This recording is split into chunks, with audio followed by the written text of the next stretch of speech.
Hello everyone, my name is Ravi Jha and I am a practicing advocate in Allahabad High Court. Today I am going to discuss the concept of voidable marriage along with the concept of pre-marriage pregnancy. As we all know, as per the Hindu Marriage Act 1955, we have introduced a various concept of marriages like void marriage, voidable marriage and dissoluble marriage. Some marriages they perform in contravention of certain legal provision, or we can say in another terminology, it is purely against the law, it is purely against the custom, it is purely against the usages. That's why we call them void marriage अर्थात शुरू से ही शून्य. The another form of marriage is called voidable marriage. There are those marriages which are legal so long as they are not challenged. So we call them voidable marriages. And if we talk about the other category of marriage, that is called dissoluble marriage. So these types of marriages, they are perfectly legal, perfectly valid, but due to the existence of some conditions or due to the change in some circumstances, the petitioner is entitled to seek a divorce. Hindu Marriage Act 1955 के तहत हमने various types के marriages को introduce किया, जिसके अंदर word marriage आया, voidable marriage भी आया और डिससोल्यूबल मैरिज का भी बारे में हमने जानकारी ली. वर्ड मैरिज वो मैरिज होते हैं जो कि अगेंस्ट द लॉ होते हैं, अगेंस्ट द कस्टम्स होते हैं, अगेंस्ट द यूसेजेस होते हैं और उनका कोई भी लीगल इफेक्ट होता ही नहीं है, इसलिए उनको कहा जाता है शुरू से ही शून्य. वैलिडेबल मैरिज वो मैरिजेस हैं वो जो तब तक वैलिड हैं जब तक कि पार्टीज़ उनको चैलेंज नहीं करती हैं. यहाँ पर अगर हम पार्टीज़ का जिक्र करें तो पार्टीज़ का मतलब होता है हस्बैंड एंड वाइफ से. If one of the parties either the husband और the wife they did not challenge the validity of their respective marriage, तो इसका मतलब ये है कि वो शादी उनकी वैलिड है. तब तक वैलिड है जब तक कि उसकी लीगैलिटी या उसकी वैलिडिटी को कोई भी एक पार्टी, चाहे वो हस्बैंड हो या वाइफ हो, वो उसको चैलेंज नहीं कर रही है. अगर दोनों में से किसी भी एक पार्टी ने चैलेंज किया उसकी वैलिडिटी या उसकी लीगैलिटी को और कोर्ट ने डिक्री भी ग्रांट कर दी, तो उस ग्राउंड पे उस मैरिज को वॉइडेबल मैरिज की कैटेगरी में रखा जाएगा. अदर फॉर्म ऑफ मैरिज जिसका जिक्र अभी हमने किया है, दैट इज कॉल्ड डिससोल्यूबल मैरिज. ये जो मैरिजेस हैं ये परफेक्टली वैलिड हैं, फाइन हैं, इनके अंदर ना तो कोई एब्सोल्यूट बार है और ना ही कोई रिलेटिव बार है. लेकिन आफ्टर मैरिजेस उनके सर्कमस्टांसेस चेंज होते हैं, उनकी कंडीशंस चेंज होती है, उनका नज़रिया बदलता है, उनके मेंटल थॉट्स बदलते हैं, उनका इंक्लिनेशन चेंज हो जाता है और अब उनको लगता है कि this is the perfect time, we should not live together. That means अब हमें अलग हो जाना चाहिए. Normally they approach to the court for the decree of divorce. इन मैरिजेस को कहा जाता है डिससोल्यूबल मैरिज. मैरिज हुई लीगली वैलिड, कोई दिक्कत नहीं, ना तो कोई रिलेटिव बार ना तो कोई एब्सोल्यूट बार. लेकिन शादी के बाद पार्टीज़ को लग रहा है कि नहीं, हमसे एक गलती हो गई थी जो हमने शादी कर ली. अब अगर हम इस शादी के बंधन में रहते हैं तो ये होगा कि हम अपनी गलती को लगातार मेंटेन करके रख रहे हैं. इस वजह से अब हमें अलग हो जाना चाहिए. तो इस आधार पर वो नॉर्मली अप्लाई कर देते हैं बिफोर द कॉम्पिटेंट कोर्ट, जहाँ पर कोर्ट सारे फैक्ट सर्कमस्टांसेस को ध्यान में रखते हुए उसको लगता है कि डाइवोर्स ग्रांट करने की ज़रूरत है, तो normally the court can grant the divorce. Court को लगता है कि नहीं, अभी डाइवोर्स ग्रांट करने की कोई जल्दबाजी नहीं है, जुडिशियल सेपरेशन का ऑर्डर पास कर देता है। कोर्ट को लगता है कि इसमें रिकन्सिलेशन की भी पॉसिबिलिटीज़ हैं, कोर्ट उसके लिए भी ऑर्डर कर देता है। क्यों? क्योंकि हिंदू लॉ में ये कहा जाता है कि जो शादी है वो 7 जन्मों का बंधन होता है। अर्थात हमें ये कोशिश की जानी चाहिए कि हमें अपनी शादी को बचाए रखने की ज़रूरत है as long as we can. अब यहाँ पर हम बात करते हैं वर्डेबल मैरिज की। तो वर्डेबल मैरिज होता क्या है? A wordable marriage is a perfectly valid marriage so long as it is not avoided and it remains a valid as well as binding, and if one of the parties does not file a petition for the annulment of marriage, the marriage will remain valid. That means एक wordable marriage तब तक valid marriage मानी जाती है जब तक कि दोनों में से कोई भी एक parties before the competent court petition file नहीं करती है। For what petition? Petition for the annulment of their marriages. और जब तक कोर्ट उनकी पिटिशन पर डिक्री ग्रांट नहीं करेगी, उनकी जो मैरिज होगी वो वैलिड ही मानी जाएगी। लेकिन यहाँ पर एक समझने वाली बात और है, only the parties have the right to challenge either the validity or the legality of their respective marriage, not the third person. That means सिर्फ पति और पत्नी इन्हीं को अधिकार है कि वो एक दूसरे के अगेंस्ट वर्डेबल मैरिज के लिए पिटिशन को फाइल कर सकते हैं। अगर दोनों में से किसी भी एक व्यक्ति की डेथ हो जाती है शादी से पहले, नहीं, डिक्री ग्रांट होने से पहले, that means called voidable marriage की डिक्री ग्रांट होने से पहले अगर किसी भी एक पार्टी की मृत्यु हो जाती है तो no one can challenge the validity as well as the legality of the marriage. Because एक पार्टी तो चैलेंज कर नहीं सकती है, बिकॉज एक पार्टी चैलेंज करेंगे, दूसरी पार्टी को अपना काउंटर क्लेम देना होगा, या दूसरी पार्टी अपना रेस्पोंडेंट फाइल कर काउंटर क्लेम फाइल करेगी। तो इन सारी चीज़ों को ध्यान में रखते हुए साफ साफ कहा गया कि only the parties have the right to challenge for the validity of their marriage which comes within the purview of voidable marriage. Except the parties no one can challenge either their marriage is void, voidable और dissolvable. That's it. अब यहाँ पर एक बात और कही गई है, the parties to a wordable marriage cannot perform another marriage without first getting a decree of annulment of their first marriage. That means अगर हस्बैंड एंड वाइफ है, उन्होंने पिटिशन फाइल कर दी वर्डेबल मैरिज के रिगार्डिंग कोर्ट के अंदर, court से भी decree grant नहीं हुई है, जाहिर सी बात है दोनों में से कोई एक अलग तो होना ही चाहता है।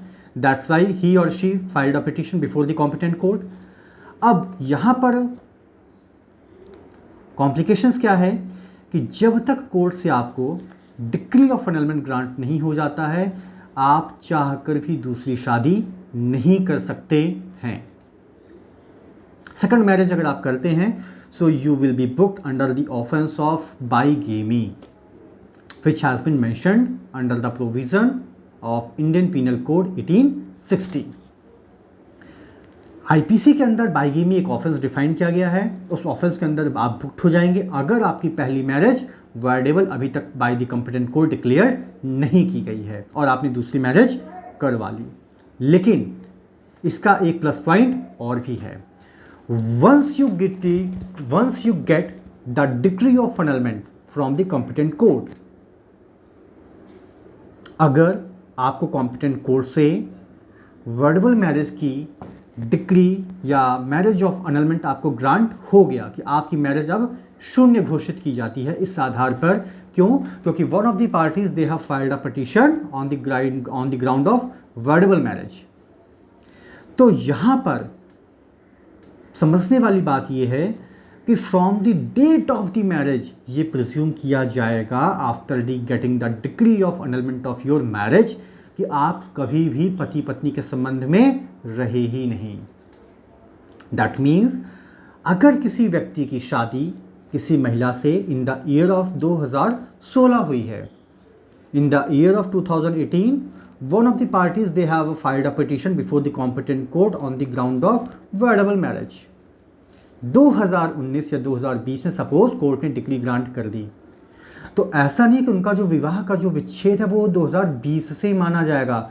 वो प्रिजम्पशन कोर्ट ये मान के चलेगा कि it is effect from the date of the marriage, और इस इफेक्ट को हम एक वर्ड देते हैं रेट्रोस्पेक्टिव इफेक्ट। दैट मीन्स पूर्व काल से ही ये लागू हो जाता है और ऐसा ये माना जाएगा कि वो शायद कभी पति पत्नी के संबंध में रहे ही नहीं। किस डेट से? उस डेट से नहीं जिस डेट को डिक्री ग्रांट हुई है, बल्कि उस डेट से जिस डेट को आपकी शादी हुई थी। इवन कि ऑनरेबल सुप्रीम कोर्ट ने भी कहा है in the case of Rameshwari Devi versus state of Bihar कि अगर कोई भी बच्चा जिसका जन्म वर्ड मैरिज या वर्डेबल मैरिज के कॉन्सेप्ट को ध्यान में रखते हुए उस बच्चे का जन्म हुआ है तो उन बच्चों को भी लेजिटिमेट का दर्जा दिया जाएगा। दैट मीन्स वो जायज़ बच्चे हैं, ना कि नाजायज़। ऐसा सुप्रीम कोर्ट ने रामेश्वरी देवी वर्सेस स्टेट ऑफ बिहार में क्लियर कट इंडिकेशन दे रखे हैं। अब यहाँ पर एक छोटा सा पॉइंट और है। वो पॉइंट क्या है? If a wife who comes within the purview of voidable marriage, तो she has a right to claim for a maintenance under the provision of section 125 of the CRPC। अगर कोई पत्नी है वो अपनी मैरिज को वर्डेबल डिक्लेयर कराना चाहती है और जब तक उसको या जब तक उसके मैरिज को voidable declare before the competent court declare नहीं किया जाता है, she is entitled to get a maintenance from their husband under section 125 of CRPC।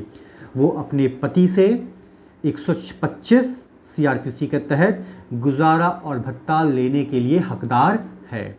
लेकिन वो पत्नी जो वर्ड मैरिज की कैटेगरी में फॉल होती हैं, ये अधिकार उनको बिल्कुल भी नहीं दिया गया है। ठीक है। अब यहाँ पर एक चीज़ और है समझने वाली कि वर्डेबल मैरिज एक परफेक्टली वैलिड मैरिज होती है तब तक जब तक कि इसको किसी भी एक पार्टी के द्वारा अवॉइड ना किया जाए। वर्डेबल मैरिज पार्टीज़ को हस्बैंड एंड वाइफ को या पार्टीज़ को हस्बैंड एंड वाइफ का दर्जा देता है और उनसे जो बच्चे पैदा होते हैं उन बच्चों को भी लेजिटिमेट या जायज़ का दर्जा दिया जाता है। इसके अंदर 125 के तहत वाइफ अगर चाहे तो वो मेंटेनेंस के लिए क्लेम कर सकती है, सेक्शन 125 ऑफ CRPC को ध्यान में रखते हुए। दूसरी बात, अगर किसी भी व्यक्ति की शादी वर्डेबल मैरिज की परव्यू में फॉल हो रही है, वो अपनी मैरिज को वर्डेबल डिक्लेयर कराना चाहता है, जब तक उसको कॉम्पिटेंट कोर्ट से ये ऑर्डर ग्रांट नहीं हो जाता है annulment ऑफ मैरिज का, वो दूसरी शादी चाहकर भी नहीं कर सकता है और अगर ऐसा करता है तो वो पनिशेबल होगा as a offence under the provision of Indian penal code. अब यहाँ पर एक बात और कही गई है कि वर्डेबल मैरिज में फॉल्ट किसी का भी हो, चाहे पिटिशनर का हो चाहे रेस्पोंडेंट का हो, लेकिन while passing the decree of annulment कोई भी पेनल्टी किसी भी पार्टीज़ के ऊपर इम्पोज नहीं की जाएगी। That means no penalty is laid down for the concept of voidable marriage. अब वर्डेबल मैरिज का ही एक कॉन्सेप्ट के को ध्यान में रखते हुए इसका एक फोर्थ क्लॉज आता है and that fourth clause is called one of the ground to declare your marriage is voidable and that ground is called pre marriage pregnancy. अगर हम प्री मैरिज प्रेगनेंसी की बात करें तो ये कहा गया है अकॉर्डिंग टू धर्मशास्त्रास, अगर एक व्यक्ति अच्छे से जानता है कि that lady is pregnant, despite of that वो उस महिला से शादी करता है, तो ये माना जाता है कि वो जो बच्चा है वो बच्चा उस व्यक्ति का भी है। ये शादी से पहले की बात मैं आपके सामने कर रहा हूं। If a man knows that very well the girl to whom he is going to be married, that girl is already pregnant before the date of the marriage and already that person had no access before the date of the marriage to that lady. So on these kind of ground that person has a right as well as a power to repudiate the marriage. अर्थात आप इस बात को ऐसे समझिए, पति और पत्नी शादी के बाद इनको ये दर्जा दिया जाता है, उसके पहले ये लड़का और लड़की कहलाते हैं। अगर एक लड़के को पता है कि जिस लड़की से उसकी शादी होने वाली है और वो लड़की शादी से पहले ही प्रेग्नेंट है, उसके बाद भी वो लड़का उस लड़की से शादी करता है, इसका मतलब क्या है कि उस बच्चे का पिता भी वो लड़का ही कहलाएगा जिसने इन सारी चीज़ों को ध्यान में रखते हुए उस लड़की से शादी की। अब यहाँ पर दो चीज़ें हो सकती हैं, whether that man had access before the date of marriage to that lady और नॉट। अगर उस लड़के का उस लड़की के साथ कोई शादी से पहले कोई अफेयर है, कोई सेक्सुअल इंटरकोर्स है, कोई फिजिकल रिलेशन है, तो जाहिर सी बात है वहाँ पर तो वो वैसे भी अवॉइड नहीं करेगा। लेकिन अगर उस लड़के का कोई भी फिजिकल एक्सेस उस लड़की से रहा ही नहीं है, वो शादी से पहले उससे कभी मिला ही नहीं, इवन कि at the time of the marriage उस लड़के को तो पता भी नहीं कि the girl to whom he is going to get married, she is already pregnant, not from the hand of the petitioner but from the any other person. So इन परिस्थितियों में that person has a power to repudiate his marriage. वो अपने उस शादी को challenge कर सकता है, उसको वाइडेबल डिक्लेयर करा सकता है ये कह के कि मुझसे ये फैक्ट छुपाए गए थे, मुझे तो ये पता ही नहीं था। That means the concealment of pre-marriage pregnancy by the respondent is a ground of voidable marriage. अगर respondent जानबूझ के अपनी प्री मैरिज प्रेगनेंसी की रिपोर्ट को छुपा रहा है, उसके बारे में petitioner that is called husband को जानकारी नहीं है, तो ये एक ग्राउंड है वॉइडेबल मैरिज के तहत कि आप अपने मैरिज को अनल डिक्लेयर करवा सकते हैं। लेकिन ये कॉन्सेप्ट लेडी के अनचेस्टिटी के ऊपर अप्लाई बिल्कुल भी नहीं होगा। इट डजेंट मीन कि what kind of character that lady has, whether she has a boyfriend और नॉट, उसके कितने अफेयर्स हैं कितने अफेयर्स नहीं हैं, इससे कोई मतलब नहीं है और इस आधार पर आप मैरिज को वॉइडेबल डिक्लेयर करा भी नहीं सकते हैं। Because there might be a possibilities, और एक प्रिजम्पशन लेके हम चलते हैं कि in most of the cases each and every person has a affair, उनके अफेयर हैं भी, हो भी सकते हैं, पॉसिबिलिटीज़ भी हैं, लेकिन उस आधार पर आपको इन फ्यूचर जज नहीं किया जाएगा। तो unchastity is not a ground to declare your marriage voidable under the Hindu Marriage Act 1955। लेकिन अगर शादी से पहले प्रेगनेंसी है, आपने उस प्रेगनेंसी के फैक्ट को अपने हस्बैंड से छुपा के रखा है, आपके हस्बैंड का आपके साथ कोई भी फिजिकल एक्सेस शादी से पहले नहीं रहा, ना तो उनको इस बात की जानकारी थी, so yes, this is one of the ground to declare your marriage annulled under this section. अब यहाँ पर एक बात और कही गई है, the concept of pre marriage pregnancy को छुपाना भी एक प्रकार का फ्रॉड माना जाता है, और ये जो कॉन्सेप्ट है ये हमने इंग्लिश लॉ से बोरो किया था। कई बार होता है हमारे आसपास में या रूरल या अर्बन एरियाज़ में शादी से पहले, चाहे वो खुद की मर्ज़ी हो या कोई इंसिडेंट हो या कोई हादसा हो, कई बार ऐसी परिस्थितियां हमारे सामने निकल कर आती हैं कि लोग या वो लड़की या उसके घर वाले छुपा ले जाते हैं इस बात को। आपने अगर एक सीरियल देखा होगा बालिका वधू, तो बालिका वधू में एक कैरेक्टर था जिसका नाम था सुगना। उसकी सिर्फ सगाई हुई थी, सगाई के बाद उसकी शादी होने वाली थी, लेकिन उसके पति की एक रोड एक्सीडेंट में, या आप ऐसा कह सकते हैं उसके होने वाले पति की एक रोड एक्सीडेंट में डेथ हो जाती है।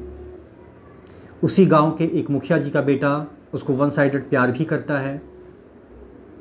वो जानता भी है कि Sugna is pregnant already, despite of that वो उससे शादी करता है। तो अगर आप किसी फैक्ट को अच्छे से जानते हैं पहले से, उसके बाद आप उसको वाइडेबल डिक्लेयर नहीं करा सकते हैं। या अगर रिस्पोंडेंट ने आपको शादी से पहले सब कुछ बता दिया, उसके बाद भी आप शादी कर रहे हैं, आप तैयार हैं, so this is not a ground. Ground तभी रेज होगा जब कंसीलमेंट ऑफ फैक्ट आएगा, जब फ्रॉड आएगा, जब एक्टिव कंसीलमेंट आएगा। लेकिन जब चीज़ें ट्रांसपेरेंट हैं, शादी से पहले आपको बताई गई हैं, उसके बाद भी आप एग्री हुए हैं, तो वहाँ पर there is not a single ground to declare your marriage voidable under the clause of pre pregnancy marriage. ये जो जिक्र किया है सीरियल का मैंने बालिका वधू का, इसको आप देखिएगा, उस पर्टिकुलर पोर्शन को, अगर ये अवेलेबल हो यूट्यूब पे तो you will get it easily. अब यहाँ पर एक बात और कही गई है कि वो कौन कौन से ग्राउंड्स हैं जहाँ पर आप अपने मैरिज को in context to pre marriage pregnancy voidable declare करा सकते हैं। तो पहला पॉइंट ये कहता है that the respondent was pregnant at the time of the marriage. जिस वक्त आपकी शादी हो रही थी उस वक्त जो रिस्पोंडेंट थी वो प्रेग्नेंट थी, and she was pregnant from a other person other than the petitioner. That means वो प्रेग्नेंट तो थी, लेकिन उसकी प्रेगनेंसी की वजह वो पिटिशनर नहीं है। क्यों? क्योंकि पिटिशनर का तो कोई फिजिकल एक्सेस हुआ ही नहीं था शादी से पहले, तो यहाँ पर तो कोई ग्राउंड बनता ही नहीं है। तो पहला पॉइंट क्या कहता है कि that the respondent was pregnant at the time of the marriage and she was pregnant from the another person other than the petitioner. Third point, eight the time of the marriage the petitioner did not know about this fact. जिस वक्त शादी हो रही थी उस वक्त petitioner को बिल्कुल भी पता नहीं था कि जिस लड़की से वो शादी करने के लिए जा रहा है वो लड़की प्रेग्नेंट है। अगर हम इसके चौथे क्लॉज की बात करें तो हमें थोड़ा सा समझने की ज़रूरत है कि जो हिंदू मैरिज एक्ट है 1955 में लागू हुआ। अब यहाँ पर यह कहा गया है कि अगर किसी व्यक्ति की शादी 1955 से पहले हुई है और उसके सामने ये सारे सर्कमस्टांसेस निकल कर आए हैं that is related to pre marriage pregnancy, so just after the commencement of this act within the period of 1 year that petitioner will have to file application before the competent court। petitioner को competent court के अंदर 1 साल के अंदर अंदर, जिस साल ये एक्ट पास हुआ 1 साल के अंदर अंदर उसको एप्लीकेशन फाइल करनी होगी। और अगर किसी व्यक्ति की शादी इस एक्ट के कमेंसमेंट के बाद हुई है तो from the date of the marriage, या जिस दिन उसको इस बात की जानकारी हुई, उससे 1 साल के अंदर अंदर दैट पिटिशनर और we can call him as a husband वो एप्लीकेशन फाइल कर सकता है। इसके साथ ही साथ that person will also have to abstain himself for a sexual intercourse to that lady. That means petitioner को उस महिला के साथ मैरिटल इंटरकोर्स भी नहीं करना होगा, because when you know the fact, उसके बाद आप फिजिकली रिलेशन डेवलप कर लेते हैं, तो कहीं ना कहीं ये प्रिजम्पशन मानी जाती है कि आपने कंडोन कर दिया, आपने माफ कर दिया। तो यहां पर पिटिशनर को यह प्रूफ करना होगा कि जिस मोमेंट उसको इस बात की जानकारी हुई, उससे 1 साल के अंदर अंदर ही फाइल्ड अ एप्लीकेशन, और पिटिशनर के उस लेडी के साथ, जो लेडी इस वक्त उसके पत्नी के कैरेक्टर में है, उसके साथ उसके कंसेंट से कोई भी मैरिटल इंटरकोर्स एस्टैब्लिश्ड नहीं हुए हैं। यहाँ पर कंसेंट जो वर्ड है ये हस्बैंड के लिए यूज़ किया जा रहा है। अब इस कंसेंट के इंटरप्रिटेशन को अगर हम देखें तो ये थोड़ा सा लेंदी हो सकता है। तो कंसेंट का मतलब यहाँ पर होगा free consent. That means husband को जानकारी मिली, उसके बाद से उसने अपने आप को बिल्कुल एब्सटेन कर लिया उस लेडी से जो कि उसकी इस वक्त पत्नी है, कि जब तक फैसला नहीं हो जाता है या जब तक कोर्ट का फैसला नहीं आ जाता है, मैं इनके साथ बिल्कुल भी किसी भी तरह के मैरिटल इंटरकोर्स या मैरिटल रिलेशन या फिजिकल रिलेशन में इन्वॉल्व बिल्कुल भी नहीं होऊंगा अपनी सहमति से।